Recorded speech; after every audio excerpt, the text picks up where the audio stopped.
Welcome to Pasong Kipot!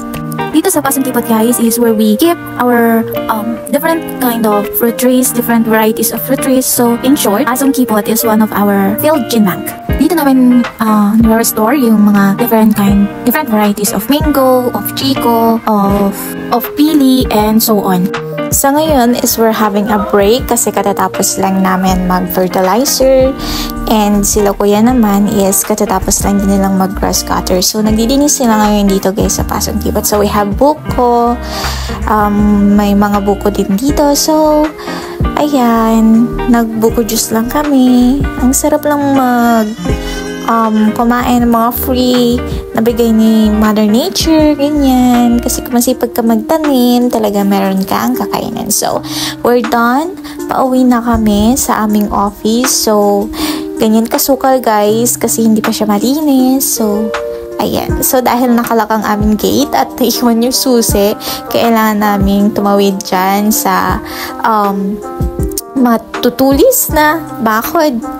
And then, dito sa madulas at paputik na daanan pababa. Kasi nga, ilang araw nang umuulan. So, ganyan talaga yung madadaanan.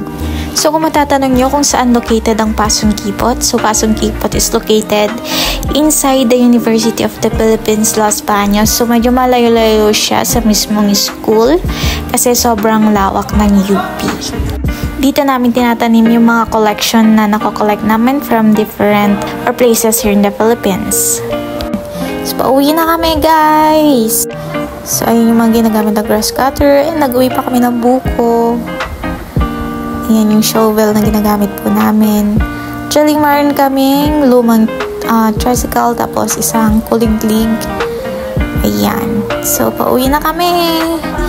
And dadaan kami sa magandang view and then sa malabak na view. So, kita nyo naman guys kung paano umalog-alog yung aming tricycle. Ayan. Sige, alog pa. Kasi napaka-dulas, napaka-lubak ng aming dadaanan. Ayan. Hanggang sa maabot na namin ang NCPC. Madadaanan din namin ang Biotech. Papunta sa aming office. Ayan, napakaganda ng view. O, ayun, di ba? Opak. Napakaganda ng view ng Biotech. So, konting push pa. Medyo malayo-layo kasi yung area namin from our office. So, NPGRL. This is our office na. And, yeah!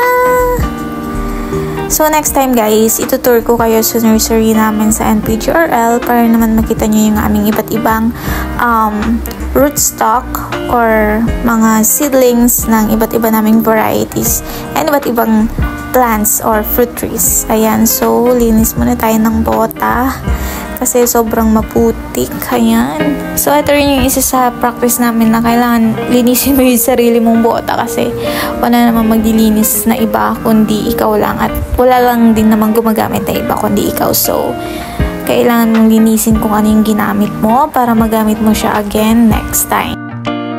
So, yun lang guys. Bye!